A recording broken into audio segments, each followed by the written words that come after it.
Hello, my name's Michelle Snyder. I'm an undergraduate senior in the psychology department and a member of the Helen P. Dent Honor Society. In my spare time, I like to write and publish my own poetry, typically of a psychological nature.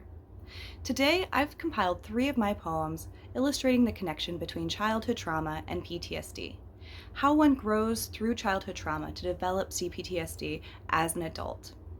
In our first poem, Sandash, we start off in the mind of a child developing a fantasy world with beautiful creatures that'll take her out of the world that she currently lives in.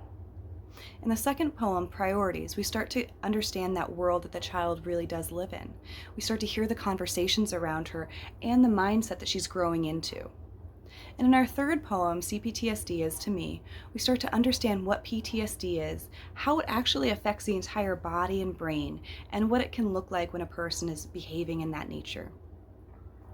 While I hope these poems are entertaining for you, I also hope that they are an eye-opening understanding into an illness that is severely affecting our country right now.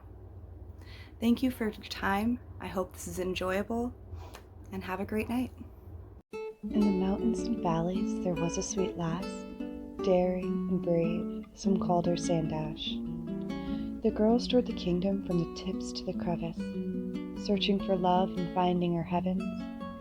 She met many creatures while traveling her way, a young minotaur and nude nymphs at play, and she found her home near the beaches, I'm told. So if you're quite quiet, yes, if you're quite bold, go down to the shore where the moon meets the sky. You may hear her sing, with her dragon she flies. Her song is so sweet, like honey apple pie. Be careful though, take heed I'd advise. She may be a beauty the finest you'll see, but your soul she will take, and a shell you will be. Just like the ones we find on the beach, each once her past lover, now well out of reach. Never a priority to mom or dad or teachers, she'll do fine on her own, dreaming of wondrous creatures. She could join in more, but then we'd have trouble, especially with her family there. God help us if she's with her brother. Leave her in her own world, at least she'll seem tame. She's just another child. Basically, they're all the same. Time moves on, children grow, but those same childhood scars always show. Still not a priority, and now it brings such anger. Creating too much tension, she turns into a stranger, a child who's reacting to many years in the past, the adult who needs distracting, but the emotions come too fast.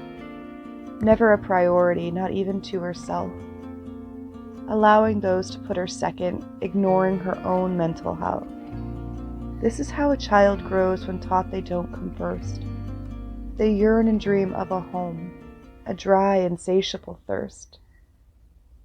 If I could put it down into words, I might almost explain all of its hurt.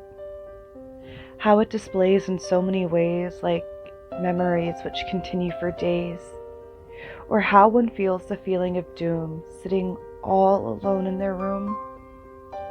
It's not some illness that you have, but a brain injury which has driven you mad. After one's lived through so much abuse, the mind will then morph by how it's been used. The physical brain will actually change. Some areas shrink, which make you seem deranged. Other lobes grow far too large, which eventually leaves the emotions in charge. The hippocampus may be transformed, leaving your memory to underperform. And with a decrease in function, it's hard to remember. Some things fade like a slow glowing ember. It's something you can almost touch, but your brain is aware it'll hurt you too much. The inconvenience of this adaptation is that the short-term memory dies of starvation. So you could be going about your day and forget everything, someone might say. This can lead to too many frustrations. At work, at home, you face limitations. The amygdala is also affected. Fear runs rampant while reality is rejected. This small spot will overproduce too many hormones which will be misused. Fight or flight sit on a hair trigger which will often make the complications bigger. The reaction your brain tells you is sane can be far from that, in fact, insane. With the amygdala charged, you're hyper-aroused, which sounds kind of fun, but it's not how it sounds.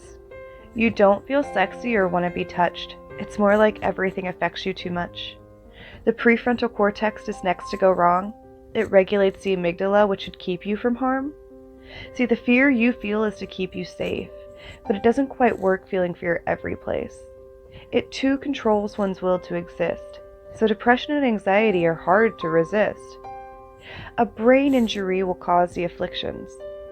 It's confusing to some and to others all fiction. But this is how it is. This is how it feels.